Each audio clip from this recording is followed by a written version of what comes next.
नमस्कार दोस्तों, मैं पुष्पेंद्र कुमार आप सभी का अपने यूट्यूब चैनल में स्वागत करता हूं।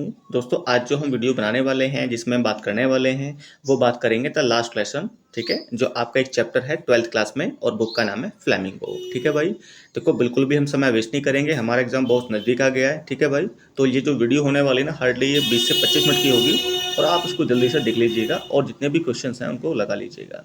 हाँ, एक दो काम की बातें हैं वो मैं आपको बता देता हूँ। देखो भाई, पता है वीडियो के ना डिस्क्रिप्शन में आपको वो मिलता है, एक लिंक मिलता है जो हमारे होता है वो टेलीग्राम चैनल का। ठीक है भाई, आप अगर वहाँ जाते हैं, अगर आप हमारे टेलीग्राम चैनल से जुड़ते हैं तो आपको वहाँ पे क्या होगा भाई, वहाँ पे ना आपको कुछ क्वेश्चंस मिल जाएंगे, वहाँ पे कुछ आपको पीडीएफ्स मिल जाएंगे। ठीक है, वहाँ पे आपको कुछ इंपॉर्टेंट मैसेज मिल जाएंगे जो आपके काम के हैं। ठीक है, अगर आप इंग्लिश लिटरेचर की स्टडी करते हैं, पढ़ाई करते हैं, अध्ययन करते हैं, तो भाई ये सब आपके ही काम का है। ठीक है, वो चैनल सिर्फ और सिर्फ आपके लिए ही बना है। वहाँ पे आपको फ्री कंटेंट मिलता है, बहुत सारी पीडीएफ मिलती हैं जो आपके काम की, आप उसको पढ़ लीजिए। ठीक है भाई, ये जानकारी मुझे देनी थी।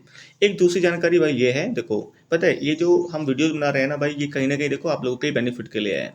तो भाई देखो, मैं आपसे सिर्फ इतना ही कहना चाहूँगा, देखो आप ना वीडियो देखने के बाद में अगर आपको लगता है कि फ्रूटफुल है, और देखो भी इस बात है यार, आप लोग वीडियो देखते हैं तो फ्रूटफुल तो होती है आपके लिए। हाँ, लेकिन पता है उसको शेयर कर दिया करें आप, एक बार एक उस पर कमेंट करेंगे ना तो थोड़ा सा अपने मन को भी अच्छा लगता है। ठीक है भाई, ये सब मुझे कहना था और कुछ नहीं। अब देखो टाइम बेकार नहीं करेंगे, जल्दी से हमारे यहाँ पे 40-50 क्वेश्चन वो पूरा करता है। चलो आ जाओ। सबसे पहला क्वेश्चन है the last lesson chapter 1 MCQ. ठीक है, तो भाई यहाँ पे लास्ट हमारा चैप्टर 1 है फ्लेमिंगो बुक में, छोड़ो उसको, अब आ जाओ। Who is the author of the last lesson. तो देखो भाई, जो लास्ट लेसन है ना, इसके ऑथर कौन है हमें ये देखना है। तो भाई देखो, इसके जो ऑथर है ना कौन है आप सबको पता है, जेन ऑस्टिन है, बिल्कुल भी नहीं है। रविंद्रनाथ टैगोर है, नहीं जी। अल्फांजो डोडेट, इसका देखो ये आंसर होने वाला है। ठीक है, अब यहाँ पे कुछ आप जान लीजिए, देखो ये वही जेन ऑस्टिन है जिनके कुछ इंपॉर्टेंट वर्क्स हैं। एमा है इनका वर्क। ठीक है, ठीक है, मैंसफील्ड पार्क है। ठीक है, तो ये वही हैं। अच्छा, अब यहाँ पे ना इनके बारे में जानो आप, रविंद्रनाथ टैगोर के बारे में। देखो भाई, इनके लिए एक मोस्ट इंपॉर्टेंट पॉइंट बनता है। देखो, who was the first non European to win Nobel prize in English literature. मतलब नॉन यूरोपियन, ऐसा पहला कौन सा व्यक्ति था जो नॉन यूरोपियन था और उसको लिटरेचर में नोबेल प्राइज मिला था। तो भाई अगर आपको पता है तो आंसर दीजिएगा मुझे। और देखो 1923 में उनको नोबेल प्राइज़ मिलता है, नहीं मिलता, आप मुझे बताएंगे। अगर नहीं मिलता है तो किसको मिलता है। हाँ, इसका जवाब देखिए 1913 होगा, ध्यान रखना 1913 है। और देखो 1923 क्यों लिखा है ये मैं आपको ये भी बताता हूँ। ठीक है, 1913 में रविंद्रनाथ टैगोर को मिल गया, 1923 में डब्ल्यू बी ईट्स को मिल गया। अब मैंने ये लिखा क्यों है आपको पता है, इनका ना एक वर्क था। ठीक है, इनका एक वर्क था जिसका नाम था गीतांजलि। आपको पता है गीतांजलि को 1910 में लिखा गया था, जो बंगाली वर्जन था। 1912 में उसको पब्लिश कराया गया था, इंग्लिश में मतलब ट्रांसलेट किया गया था। और पता है 1912 और 13 में जो ये पब्लिश होती है ना, ठीक है, पता है डब्ल्यू बी ईट्स ने ही इसका प्रीफेस लिखा था। तो भाई ये आपके काम की बात है, तो इसलिए मैंने आपको यहाँ पे इनके बारे में बताया। आ जाओ नेक्स्ट क्वेश्चन पे अब। ठीक है, Alphonse Daudet was from which country. भाई किस कंट्री के थे, तो यार देखो अगर आपको पता है तो बताओ मुझे। इंडिया से थे, फ्रांस से थे, इंग्लैंड से थे, न्यूजीलैंड से थे। इंडिया से तो नहीं थे। ठीक है, तो भाई देखो ये थे फ्रांस से। कहाँ से थे, फ्रांस से थे। बहुत जल्दी से वीडियो कंप्लीट हो जाएगी, आ जाओ। The story the last lesson highlights which human tendency. अब देखिए जो ये स्टोरी है द लास्ट लेसन, ये किस ह्यूमन टेंडेंसी को हाईलाइट करती है। मेल चोविनिज्म को करती है, प्रोक्रेस्टिनेशन को करती है, करेज को करती है, या फिर कवर्डाइज को करती है। तो भाई देखो इसका आंसर होगा, देखो प्रोक्रास्टिनेशन। अब प्रोक्रास्टिनेशन होता क्या है ये भी जान लो। तो भाई ये होता है मतलब कि देरी करना। ठीक है, डिल्ली डेली। ठीक है, टाल मटोल करना, देरी करना, तो ये है भाई प्रोक्रास्टिनेशन। चलो क्वेश्चन नंबर 4 पे आओ। What were the things being taken for granted by the people of Alsace?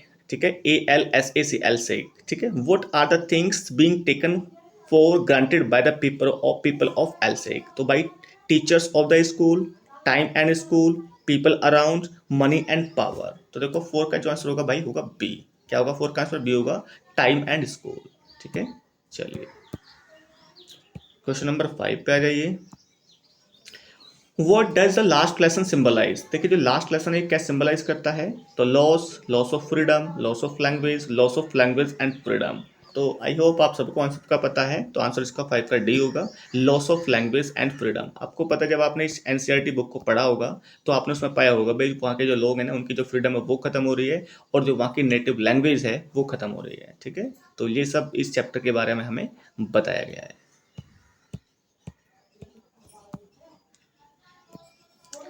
What does the last lesson signify, ठीक है, चेंज ऑफ पावर को सिग्निफाई करता है, चेंज ऑफ गवर्नमेंट को सिग्निफाई करता है, या चेंज इन लाइफ, या चेंज ऑफ टीचर्स, ठीक है।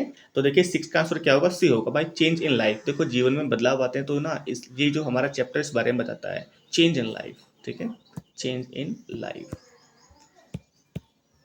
चलो, what do the marching soldiers under the windows represent, ठीक है, what do the marching soldiers under the windows represent। तो देखो यहाँ पे जो अंडर द विंडोज वो जो मार्चिंग सोल्जर्स है वो क्या रिप्रेजेंट करते हैं, the dawn of the Prussia in the defeat of French people, the defeat of Persia, the victory of French. तो देखिए क्या करते हैं वो, तो भाई देखो यहाँ पे ना the dawn of Persia in the defeat of French people. तो 7 का आंसर क्या होगा, ए होगा।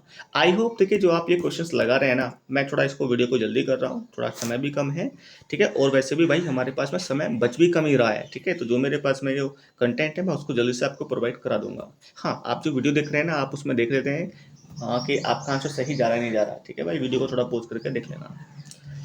चलो क्वेश्चन नंबर 8 पे आते हैं। From where did the orders come to teach only German in the districts of Alsace and Lorraine? अब देखिए ऑर्डर कहाँ से आता है कि हमें ना इन डिस्ट्रिक्ट्स में सिर्फ और सिर्फ क्या पढ़ानी है भाई, जर्मन पढ़ानी है। तो फ्रांस से आता है, लोरेन से आता है, बर्लिन से आता है, या फिर जर्मनी से आता है। तो भाई 8 का आंसर क्या होगा, सी होगा, बर्लिन से आता है। और आई थिंक मुझे लगता है कि जर्मनी की कैपिटल बर्लिन ही है, ठीक है, but I am not sure, may be आप देख लेना उसको, पर ऑर्डर जो कहाँ से आता है वो बर्लिन से आता है। चलिए आगे चलते हैं। what does effects this history what does effects this story speaks about, ठीक है, speak about। तो देखिए पावर के बारे में, मनी के बारे में, ट्रांजिशन के बारे में, या फिर पीपल के बारे में, ठीक है। तो यहाँ पे देखिए जो 9 का आंसर होगा भाई सी होगा, ट्रांजिशन के बारे में, ठीक है। ये जो स्टोरी है ट्रांजिशन के बारे में बात करती है। क्वेश्चन नंबर 10 है, why was Franz reluctant to go to school. अब देखिए जो फ्रेंच की बात की जा रही है, आपको पता ही है कि जो फ्रेंच होता है ना वो स्कूल जाना नहीं चाहता उस दिन, पता नहीं क्यों, अभी उसके बारे में जानेंगे। Wanted to enjoy warm sunlight, wanted to see soldiers drill, wanted to enjoy outdoor, lesson on participles was not prepared. देखो ये काम का क्वेश्चन है। अब देखो ना हमें ये पता करना है कि भाई जो वो फ्रेंच लड़का है ना वो स्कूल जाना नहीं चाहता, क्यों नहीं जाना चाहता है, क्योंकि भाई उसका जो होमवर्क है वो तैयार नहीं है जो उसके टीचर ने उसको दिया है। अब वो होमवर्क किस टॉपिक पर है हमें ये भी याद रखना है। तो भाई देखो lesson on participles was not prepared, और मुझे लगता है कि सर यहीं से हमारा क्वेश्चन बन सकता है, और आई होप आपको ये आंसर आता भी होगा। Question number 10। 11 पे आ जाइएगा। What did France find? What did France find on reaching the school? अब देखिए जब फ्रेंच स्कूल पहुंचता है तो वो वहाँ पे क्या पाता है, people were dancing, school was close, police patrolling, strange quietness. भाई बिल्कुल सीधी सी बात है, वहाँ पे ना स्ट्रेंज क्वाइटनेस थी, क्योंकि वहाँ पे जो गांव के लोग थे वो भी क्लास में बैठे हुए थे, ठीक है नहीं। और वो कहाँ पे बैठे हुए थे ये याद रखो, वो पता है पीछे की बेंचेस पे थे, जो बैक बेंचेस होती हैं, जो गाँव के लोग थे वो बैक बेंचेस पे बैठे हुए थे। तो 11 का आंसर क्या होगा भाई, डी होगा, ठीक है। Who occupied the back benches in the class? देखो ये आ गया, weak students, teachers, monitors of the class, village elder. Village elders थे, ठीक है, अभी मैंने आपको बताया जो गांव के लोग थे। क्वेश्चन नंबर 13 पाइएगा। Why was Franz surprise. अब देखिए फ्रेंच सरप्राइज क्यों था भाई, वो स्कूल में पहुंचा वहां पे फ्रेंच क्वाइटनेस थी, तो फ्रेंच सरप्राइज क्यों था, because of village elders, because of police patrolling, because of students behaviour, because of mister Hamel's kind and polite behaviour. बिल्कुल सही बात है, उस दिन जो मिस्टर हेमल थे ना वो बड़े ही पोलाइटली बिहेव कर रहे थे, ठीक है, बहुत ही ज़्यादा पोलाइटली क्या कर रहे थे, वो बिहेव कर रहे थे, राइट। तो देखो यहाँ पे because of mister Hamel's kind and polite behaviour. तो 13 का आंसर क्या होगा, 13 का आंसर होगा डी, ठीक है। चलिए क्वेश्चन नंबर 14 पे आ गए हैं। Y was French feeling regretful and sad. French को ऐसा क्यों महसूस हो रहा था कि मतलब उसको पछतावा सा महसूस हो रहा था, वो उदास था, दुखी था। For reaching late, for not learning participles, for change of the government, for not learning his mother tongue, ठीक है नहीं। तो यहाँ पे ना देखो पता है वो उसको ना ऐसा इसलिए महसूस हो रहा था कि उसने अपनी मदर टंग को नहीं सीखा था, उन्होंने अपनी मदर टंग को नहीं सीखा था। For not learning his mother टंग। तो भाई 14 का आंसर लगाएंगे डी।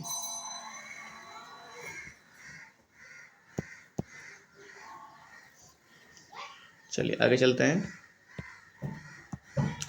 क्वेश्चन नंबर 15 है, whom did mister Hamel blame for not sending students to school. अब देखिए जो मिस्टर हैमल है वो किसको इस चीज़ का दोष देते हैं कि आप अपने बच्चों को स्कूल नहीं भेजते। सीधी सी बात है भाई, पेरेंट्स को, फ्रेंड्स को, टीचर्स को या वॉचमैन को, सीधी सी बात है भाई, यहाँ पे जो इसका आंसर होना चाहिए वो आपका पेरेंट्स होना चाहिए, क्योंकि यार अपने बच्चों को स्कूल भेजने की जिम्मेदारी उनकी ही होती है। और लास्ट में वो ये भी कहते हैं ना कि देखो यहाँ पे ना पेरेंट्स का भी रोल है कि उन्होंने अपने बच्चों को ये लैंग्वेज सीखने का मौका नहीं दिया, स्कूल नहीं भेजा उनको, क्योंकि ना उनको वो छोटे छोटे पैसों के लिए उनको काम पे भेजते हैं। और कई बार तो मैंने भी, पता है, जब मेरा फिशिंग करने का मन था या गोल्फ खेलने का मन था या कुछ करने का मन था, तो मैं भी स्कूल की छुट्टी कर दिया करता था। ठीक है, तो यहाँ पे 15 का क्या होगा, ए होगा। क्वेश्चन नंबर 16 पे आइएगा। Why did what did Hauser bring. अब देखिए यहाँ पे ना एक कैरेक्टर है होसर, वो क्या लेकर के आता है, तो देखो भाई मुझे स्वीट्स लेके आता है, चिल्ड्रन लेके आता है, फ्रेंड्स लेके आता है, या फिर ओल्ड प्राइमर लेके आता है। तो भाई ये भी क्वेश्चन अच्छा है, पूछ सकते हैं कि जो इसमें जो कौन है वो ओल्ड प्राइमर लेके आता है या होसर क्या लेके आता है। तो भाई देखो यहाँ पे आंसर होगा 16 का D, old primer. Old primer लेके आता है वो, तो यहाँ पे 16 का हो जाएगा डी। क्वेश्चन नंबर 17 है, What made France forget Mr. Hamill's ruler and crankiness। अब देखिए ना भाई, जो मिस्टर हैमल हैं और जो फ्रेंड्स हैं, तो पता है उसको ना उसकी जो डांट वगैरह लगती रहती है उसको वो याद रहता है, उनका जो रूलर है उसको भी याद रहता है। तो मतलब ऐसा क्या होता है कि वो उनके रूलर को और उनकी क्रैंकीनेस को भूल जाता है। Police patrolling, strange quietness, bustle on the streets, या the idea of his going away, या फिर वो आइडिया जब वो कहते हैं कि मैं यहाँ से जा रहा हूँ, क्योंकि उसको ना 40 ईयर से वो यहीं पर सर्विस कर रहा है। तो क्या है इसमें आंसर, देखो 17 का आंसर होगा D, the idea of his going away. ठीक है, क्वेश्चन नंबर 18 है, for how many years did mister Hamel serve the school. भाई कितने साल पढ़ाया था उन्होंने, तो बताओ मुझे आप। सीधी सी बात है भाई, 40 ईयर्स पढ़ाया था। कितने ईयर्स, 40 ईयर्स पढ़ाया था उन्होंने, राइट। क्वेश्चन नंबर 19 है, where did the parents send their children. बच्चे जो पेरेंट्स हैं वो अपने बच्चों को कहाँ भेजते हैं, स्कूल भेजते हैं, कोचिंग भेजते हैं, फार्म्स एंड मिल्स में भेजते हैं, मूवीज भेजते हैं। भाई देखो फार्म्स एंड मिल्स में भेजते हैं, और इसी कारण से वो बच्चे पढ़ नहीं पाते हैं। ठीक है, तो 19 का क्या लगाएंगे आप, 19 का सी लगाएंगे, फार्म्स एंड मिल्स लगाएंगे। ठीक है, question number 20, why were the parents sending their children to the farms and mills. यार पैसे कमाने के लिए भेजेंगे, सीधी सी बात है। टू प्ले, खेलने के लिए तो नहीं भेजेंगे। To meet friends, to meet relatives, to earn money. 20 का डी लगाओ, सीधी सी बात है। क्वेश्चन नंबर 21 है, why did the villagers come to meet mister Hamel in the school. ठीक है, अब देखिए जो विलेजर्स होते हैं वो मिस्टर हैमल से स्कूल में क्यों मिलने आते हैं, टू कंप्लेन, शिकायत करने, to say good bye, to gossip, to show gratitude. ठीक है, अब आप मुझे बताइए। भाई देखो यार, वो छोड़ के जा रहा है इस जगह को, क्योंकि उसकी सर्विस वगैरह पूरी हो गई है। ठीक है नहीं, और वहाँ पे जो वो जिस लैंग्वेज का वो टीचर है उसके लिए ऑर्डर किया कि भाई आप तो इसमें नहीं पढ़ाएंगे। ठीक है, आप फ्रेंच नहीं पढ़ाएंगे, आप सिर्फ और सिर्फ जर्मन पढ़ाएंगे। तो इसका मतलब उसका ट्रांसफ़र होने वाला है, उसको वहाँ से भेज रहे हैं, वहाँ पे न्यू टीचर आने वाला है। तो वहाँ के जो लोग हैं ना वो क्या करने आते हैं भाई, उसको कंप्लेन करने तो नहीं आएंगे। To say good bye, to gossip, to show gratitude. तो देखो 21 का आंसर होगा डी, टू शो ग्रेटिट्यूड। ठीक है, 21 का आप लगाएंगे D. Question number 22, why did mister हैमल call the French language the most beautiful.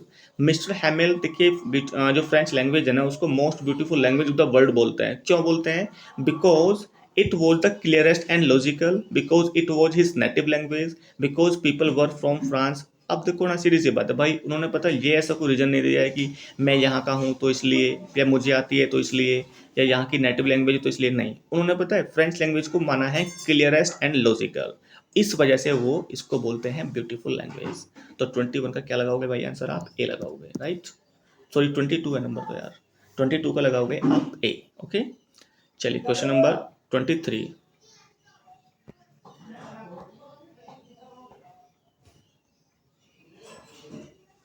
Question number 23 पे आ गए हैं।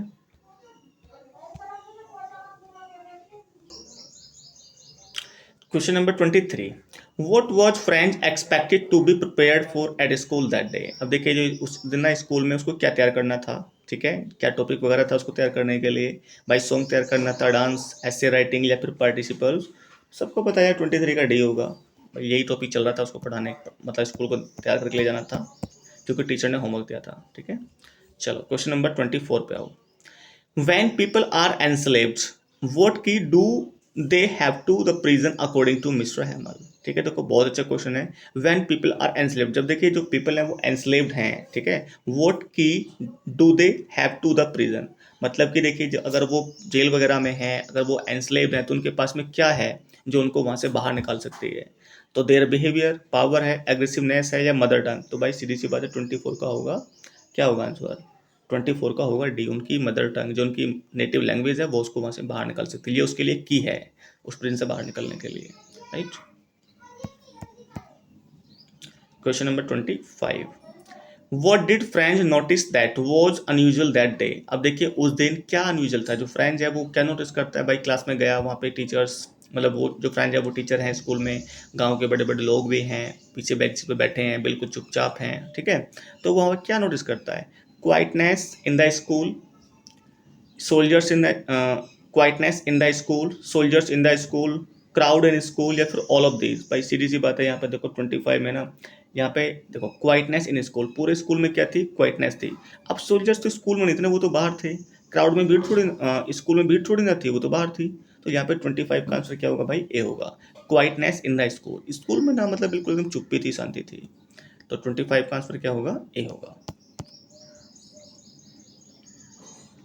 26, what had been put up on the bulletin board that day। अब देखिए बुलेटिन बोर्ड पे क्या लिखा हुआ था, क्या लगाया गया था उस पर। अच्छी एक चीज़ और देखो, जितनी भी ये सैड न्यूज़ हैं, जितनी भी ये वार से रिलेटेड न्यूज़ है, ये सारी की सारी कहाँ पे आते हैं, बुलेटिन पे आते हैं। मतलब एक नॉर्मल सा उन लोगों का हो रहा है कि अगर बुलेटिन पे हम जाकर देख रहे हैं ना कुछ, तो वहाँ पे कुछ ना कुछ मतलब गलत ही होगा, ठीक है ना, वो सैड करने वाला ही होगा, वहाँ पे कुछ अच्छी न्यूज़ नहीं आती है। बुलेटिन पे जितनी भी न्यूज़ आएंगी वो थोड़ा सा निराश करने वाले ही आएंगे। तो देखो यहाँ पे बुलेटिन बोर्ड पे क्या था, teach only French, speak only English, teach only German, teach all these.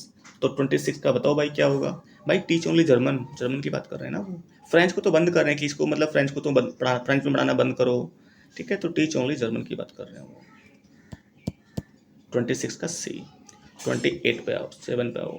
What changes did the order from Berlin cause in school that day. अब देखिए जो बर्लिन से ऑर्डर आया था तो स्कूल में क्या बदलाव हो गए, हसल बसल हो गई, people were happy, teachers were sad, strange quietness and sadness. तो भाई 27 का डी लगाओ। 27 का क्या लगाओ, जब वहाँ से बर्लिन से ऑर्डर आया, ठीक है ना, तो एक अजीब सी स्ट्रेंजनेस हो गई और वहाँ के जो टीचर्स वगैरह थे वो सैड हो गए, ठीक है। 28, vote change friends feeling, vote change friends feeling about mister हैमल and school. अब देखिए जो मिस्टर हैमल के बारे में जो फ्रेंड्स की जो फीलिंग्स थी, ठीक है ना, वो मतलब किस कारण से उसकी वो फीलिंग्स बदल जाती हैं, उसके बारे की उसकी जो आइडियोलॉजी थी वो कैसे चेंज हो जाती है। पुलिस पेट्रोल कर रही थी वहाँ पे, यानी कि मार्चिंग कर रही थी वहाँ पे, गश्ती कर रही थी, orders from Berlin, strict words from mister हैमल, या फिर ओल्ड प्राइमर। तो भाई 28 का बी लगाओ, ऑर्डर्स फ्रॉम बर्लिन। जब बर्लिन से ऑर्डर आया तो भाई इस चीज़ से ना उसकी जो फीलिंग्स थी वो बदल गई मिस्टर हैमल के प्रति। तो यहाँ पे आंसर क्या होगा, 28 का डी होगा, बी होगा। क्वेश्चन नंबर 29 है, what made Franz and the people realise about the pre preciousness of their mother tongue. अब देखिए what made Franz and the people realise about the preciousness of the mother tongue. अब देखिए भाई ये चीज़ किसने किसको महसूस कराई, मतलब कि देखो जो यहाँ पे ना फ्रेंड्स है, मतलब फ्रेंड्स को जो बाकी वहाँ के लोग हैं, नेटिव पीपल हैं, उनको ये किसने एहसास कराया, ये किसने एहसास कराया कि भाई जो आपकी मदर टंग है, ठीक है नहीं, वो आपके लिए कितना कीमती है। इस चीज़ का एहसास किसने कराया कि भाई मदर टंग ही आपके लिए सब कुछ है। तो किसने एहसास कराया भाई, तो 29 का भाई सी लगाओ। सडन ऑर्डर्स फ्रॉम बर्लिन, जब से ना वहाँ से देखो, जब से मतलब सडनली जब बर्लिन से ऑर्डर आया तो भाई उनको ना इस चीज़ का एहसास हुआ कि लो आज से हम फ्रेंच नहीं पढ़ेंगे, आज से हम जर्मन में ही पढ़ेंगे। तो उनको इस चीज़ का रियलाइज़ हुआ कि यार हमें ना अपनी मदर टंग को सीखना था और सीखना है, और हमें ना मतलब कि ये कितनी हमारे लिए ज़रूरी है। तो इस चीज़ का एहसास करवाते कौन है भाई, ये मिस्टर हैमल करवाते हैं, ठीक है। ऑर्डर कहाँ से आता है, बर्लिन से आता है, ठीक है। और इसका आंसर क्या होगा, आंसर इसका सी होगा, 29 का सी होगा। क्वेश्चन नंबर 30 है, expression expression thunder clap in the lesson means. अब देखिए थंडर क्लैप का मतलब क्या होता है भाई, loud but not clear, loud and clear, startling and unexpected, unpleasant. तो भाई 30 का आंसर होगा सी, स्टार्टलिंग एंड अनएक्सपेक्टेड, मतलब जो अचानक से ताली वाली बजाने लगते हैं वो वाली, स्टार्टलिंग एंड अनएक्सपेक्टेड। 30 का क्या आंसर होगा भाई, 30 का होगा सी। आई होप देखो भाई वीडियो ना आपके लिए काम की है, वीडियो में बने रहिएगा, बहुत जल्दी कर रहा हूँ मैं भी इसको, जो हमारे क्वेश्चन हैं उनको डिस्कस कर रहे हैं और इससे होगा क्या, जल्दी से कर लेंगे इसको। चलो, वो भाई 10 क्वेश्चन और बच रहे हैं, ठीक है। What did mister हैमल bring for his class on his last day in the school. अब देखिए ना, जब मिस्टर हैमल अपनी क्लास में क्या लेकर के आते हैं, उनका लास्ट दिन है, अंतिम दिन है, तो वो लास्ट दिन में क्या लेकर के आते हैं, न्यू पेन्स लेके आते हैं, न्यू नोटबुक्स लेके आते हैं, स्वीट्स लेके आते हैं, स्टोरी बुक्स लेके आते हैं। तो भाई आपको पता है यार 31 का बी होगा, न्यू नोटबुक्स लेके आते हैं। वो क्या लेके आते हैं, न्यू नोटबुक्स। ये मिठाई विठाई की बात नहीं है, ठीक है, न्यू नोटबुक्स लेके आते हैं वो। 31 का बी। 32 पे आइएगा। द लास्ट लेसन, ठीक है। The last lesson story was written in which year. ये भाई किस समय लिखी गई थी, तो 1869 में या फिर 1870 में, 1870, 1871, 1872, 1873, 1870, 72। तो भाई देखो 30 का चांस होगा ना, बी होगा 1870, 1871। तो इस टाइम में वो लिखी गई थी 1870 और 1871, बी इसका आंसर लगाओ आप, ठीक है, बी लगाओ 32 का बी। चलिए क्वेश्चन नंबर पे आ जाओ भाई, नेक्स्ट पे। Don't go so fast, you will get to your school in plenty of time means. अब देखिए भाई ये कौन कह रहा है, ये मतलब यहाँ पे कोई कह रहा था, उसको मैं बताऊंगा आपको, लेकिन पता है डोंट गो सो फास्ट मतलब बहुत तेज मत जाओ, you will get to your school in plenty of time means मतलब कि आप बहुत जल्दी मत जाओ, फास्ट मत जाओ आप ना, you will go to your school in plenty of time. मतलब इस बात का क्या मतलब है भाई, सीधी सी बात है कि आप तेज मत जाओ, आप फिर भी आप समय से पहुंच जाओगे, आपके पास में पर्याप्त समय होगा, ठीक है ना, मतलब आप पहले ही पहुंच जाओगे, इसका मतलब ये हो गया है। तो 33 का देखो भाई, गेटिंग लेट नहीं भाई, very early, not early, early enough. तो भाई देखो 33 का आंसर आ गया डी, अर्ली यानी कि आप पर्याप्त पहले पहुंच जाओगे, आप लेट नहीं होगे, ठीक है ना। और देखो ये कहता कौन है, तो पता है जब ना वहाँ पर वो बुलेटिन बोर्ड पे वो कुछ वहाँ पे पढ़ रहे थे, वहाँ पे वो न्यूज़पेपर पढ़ रहे थे, तो वो कहते हैं, उनका नाम मुझे माइंड से स्लिप हो गया है, ठीक है। तो याद रखो इसका मतलब होता है अर्ली एनफ। चलो क्वेश्चन नंबर 34 है, what was there in front of the bulletin board. अब देखिए सामने क्या था, बुलेटिन बोर्ड पर क्या था, चिल्ड्रन थे, पुलिस थी, हॉकर्स थे, अ क्राउड थी। 34 का क्या होगा भाई, सीधी सी बात है 34 का डी होगा, भीड़ थी बुलेटिन बोर्ड के सामने, वो पढ़ रहे थे, उस पर देख रहे थे क्या ऑर्डर आया वहां से। Question number 35, what bad news used to come from the bulletin board. अब देखिए जो बुलेटिन बोर्ड पर जो बैड न्यूज आती थी वो क्या आती थी, लॉस्ट बैटल्स की, द ड्राफ्ट की, ऑर्डर्स ऑफ कमांडिंग ऑफिसर्स की, या ऑल ऑफ दीज। तो भाई देखो 35 का डी, देखो इस तरह की सारी न्यूज़ें वहीं से आती थी, लॉस्ट बैटल्स की, द ड्राफ्ट की, ऑर्डर्स ऑफ कमांडिंग ऑफिसर्स, या फिर ऑल ऑफ दीज। तो 35 का डी लगाओ, ठीक है, 35 का डी लगाओ।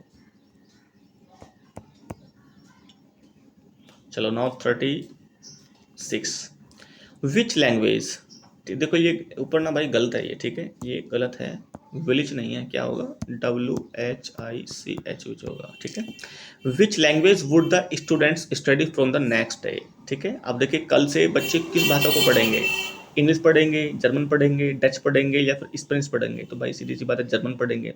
36 का बी लगाओ आप, सबको पता है, ठीक है, 36 का बी लगाओ। What does the expression in great dread of scolding mean? अब देखो in great dread of scolding का मतलब क्या होता है, to be happy about it, very badly scared of scolding, to be indifferent, या फिर none of these। तो भाई 37 का बी लगाओ। देखो in great dread of scolding का मतलब होता है very badly scared of scolding, मतलब ना बहुत बुरी तरह से वो घबराया हुआ था कि उसको डांट पड़ने वाली है, ठीक है, तो स्कोल्डिंग होते हैं। चलो मैं आपसे एक वर्ड पूछता हूँ, मुझे ना ऐसे याद आ गया, आपको अगर पता हो तो भाई बताना, ठीक है, ना पता हो तो सर्च करके बताना, बट ऐसा मैं क्यों कह रहा हूँ, देखो आपको ना उससे फ़ायदा होगा, आपको वो याद हो जाएगा। बहुत अच्छा वर्ड है, मैं उसका आंसर बिल्कुल भी नहीं बताऊंगा, लेकिन हाँ आप मुझे बताएंगे, ठीक है, और बहुत अच्छा वर्ड है। मैं यहाँ लिख रहा हूँ, लिखने में भी मुझे बड़ा ध्यान से लिखना पड़ेगा, स्पेलिंग हराना हो जाए। देखो DIASKALINO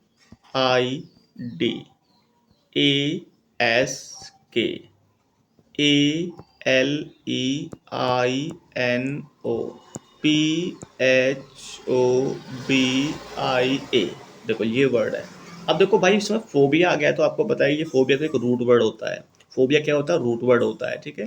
तो ये तो आपको पता लग गया कि भाई ये डर से जुड़ा हुआ है, ठीक है।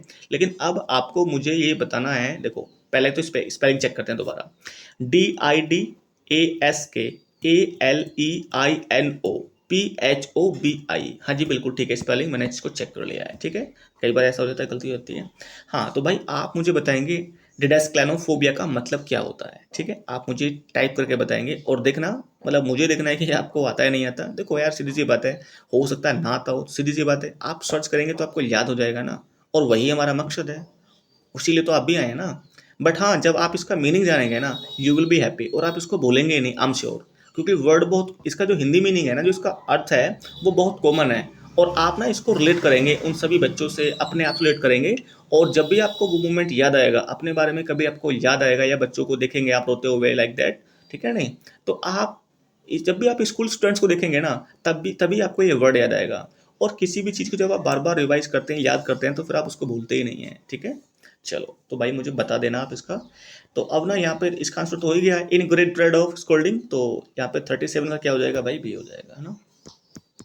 चलो, अब क्वेश्चन नंबर आ जाओ 38 पर।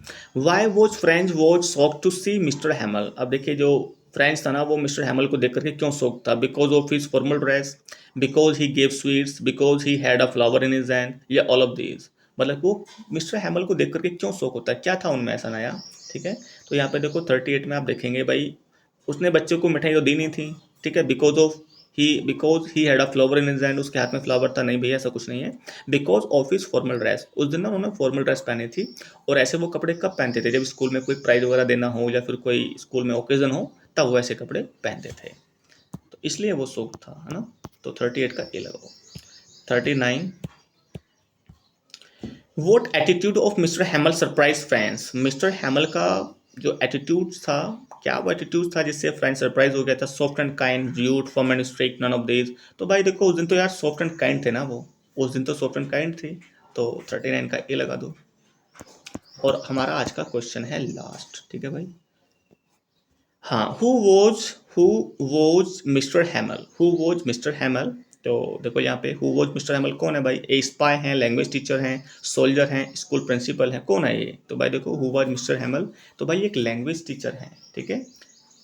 तो 40 का क्या लगाएंगे आप, बी लगाएंगे। 40 का क्या लगाएंगे आप, बी लगाएंगे, ठीक है। अब देखो भाई, 1 मिनट वीडियो में बने रहना, अब आपको मुझे ना कुछ दिखाना है, ठीक है, 1 मिनट आप बने रहना, 1 मिनट। यस, ये हमारा यहाँ तक हो गया है, डन, ठीक है। अब ना 1 मिनट रुक जाइए। देखो पता है, अभी ना मैंने ना एक पीडीएफ तैयार की है, बहुत बढ़िया, ठीक है, आई थिंक ये वाली है वो। मैंने एक अच्छी सी पीडीएफ तैयार की है, तो उसमें क्या करेंगे ना, हमने क्या करा है, हमने भाई उसमें ना English history of English literature से जुड़े हुए क्वेश्चंस मैंने कलेक्ट किए हैं, बहुत अच्छे क्वेश्चन है। देखो यहाँ पे मैं आपको डेमो में दिखा रहा हूँ 2-3। जैसे देखो, ये a dictionary of the English language है, कब आती है ये, इनको डिटेल में डिस्कस करेंगे, ठीक है। The author of Arts Poetica के ऑथर कौन है, ठीक है। Which of the following is not a work by doctor Johnson. ये यहाँ पे देखो कुछ वर्क हैं, preface to the English dictionary, preface to Shakespeare, lives of English poets Cowley, तो देखना इनमें, ठीक है ना। इस तरह के ना क्वेश्चन है, यहाँ पे इनको करेंगे। The tragedy of Ferrex and Porrex is other title, इसका दूसरा टाइटल क्या है, कब ये पब्लिश होती है, इनको डिस्कस करेंगे, ठीक है। The period of Queen Victoria's reign, इनकी टाइमिंग क्या होती है, ठीक है भाई। और देखो आगे, was the first sonnet sequence in English, first sonnet sequence क्या था, ठीक है भाई। इधर आ जाओ। और the Divine Comedy is divided into 3 canticles each consisting of, ठीक है, इसको भी देखेंगे हम। तो इन सब चीज़ों को हम डिस्कस करने वाले हैं, ठीक है भाई। और आई होप आप रेडी हैं और आप इनको करेंगे। तो आप मुझे बताना कि इनको कब कर सकते हैं, और उसको जल्दी में करेंगे, ठीक है भाई। तो मुझे आपको ये दिखाना था। तो भाई इस वीडियो में सिर्फ इतना ही, और जो ऊपर वाली हमारी वीडियो थी भाई, उसको आप बाकी लोगों में शेयर करना। चलिए, थैंक यू दोस्तों। और कमेंट बॉक्स जो होता है भाई, वहाँ पे कुछ लिख के जाना जैसा भी आपको लगता है। और डिस्क्रिप्शन बॉक्स में लिंक होगा, वहाँ से आप पीडीएफ मिल जाएगी, ठीक है। ये वाली मिल जाएगी, इससे पहले की मिल जाएगी, बट ये वाली तो भाई तब मिलेगी जब हमारी क्लास हो जाएगी। दोस्तों, थैंक यू एंड बाय।